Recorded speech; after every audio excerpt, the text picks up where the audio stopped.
Welcome back to Pop Flashback. I'm your host, Rick Smalls. And I'm Tina Boucher. And today, Taking a look back.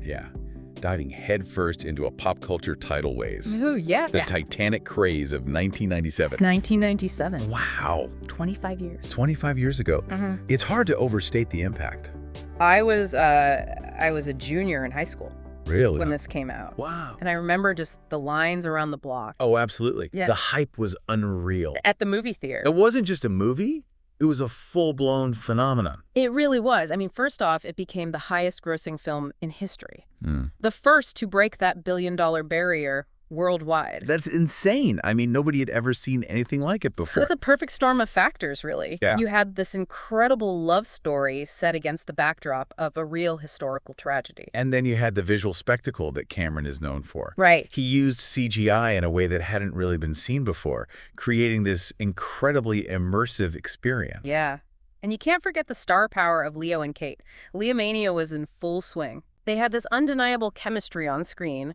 But what's interesting is that the film works on so many levels. Yeah. It's not just a romance. You have this really sharp social commentary woven in, highlighting the vast class disparities of the time. And the production itself was mind-blowing.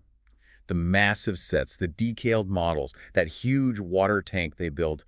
Cameron spared no expense to bring the story to life. He's a stickler for detail, that's for sure. And you see that dedication in every frame of the film. It's true. Even though it's over 3 hours long, Yeah. it never feels like it drags. There's always something happening, whether it's the romance blossoming, the tension building as the ship sails toward its fate, or those heart-stopping moments during the sinking. It's a testament to Cameron's skill as a storyteller. He knew how to balance those different elements to create a truly engaging experience. Yeah. Let's talk about Rose for a second. Her transformation throughout the film is incredible. She starts as this stifled young woman, trapped by the expectations of her class and family. Right. She's essentially being sold off in this arranged marriage to secure her family's social standing.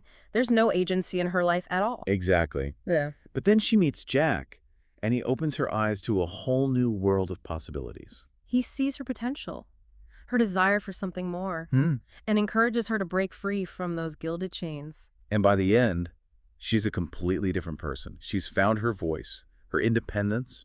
It's really inspiring to watch. Her journey is what gives the film its emotional core. It's a story about finding yourself, about choosing your own path, even amidst tragedy. And in many ways, her transformation mirrors the arc of the Titanic itself. How so? Well, the ship represented this pinnacle of human achievement, this symbol of progress and luxury. But it was also deeply flawed, built on this foundation of social inequality and hubris. It's a powerful metaphor. It really is. And just as the Titanic sank beneath the waves, taking so many lives with it, Rose emerges from the wreckage a changed person, ready to forge a new life for herself. It's a reminder that even in the face of immense tragedy, there's always hope for renewal, for transformation. We'll be right back after a quick break to explore more of the Titanic phenomenon. Stay tuned! Hangry.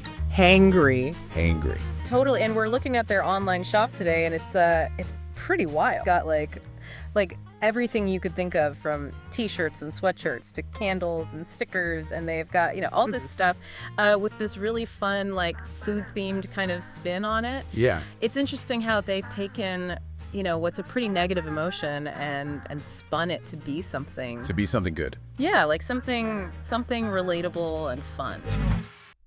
And we're back. Still thinking about Leo? Oh, come on. And Kate. All right, fair enough. But there's more to Titanic than just the heartthrobs. That's true. It's amazing to think that even after all these years, the film still holds up. It really does. And Cameron actually re-released it in 3D back in 2012. Did you see it? I did. Yeah. It was pretty spectacular. He really is a master of that technology. Yeah. He didn't just slap 3D onto the film as a gimmick. He used it to further immerse the audience in the story and the world of the ship. Right. You felt like you were right there on deck with Jack and Rose. I felt like I needed a life vest. Seriously. And the 4K remaster made the visuals even more stunning. Absolutely. You could see the detail in the costumes, the sets, everything. It was like seeing the film for the first time all over again. Exactly. Yeah. Speaking of the costumes, Deborah L. Scott's work was phenomenal.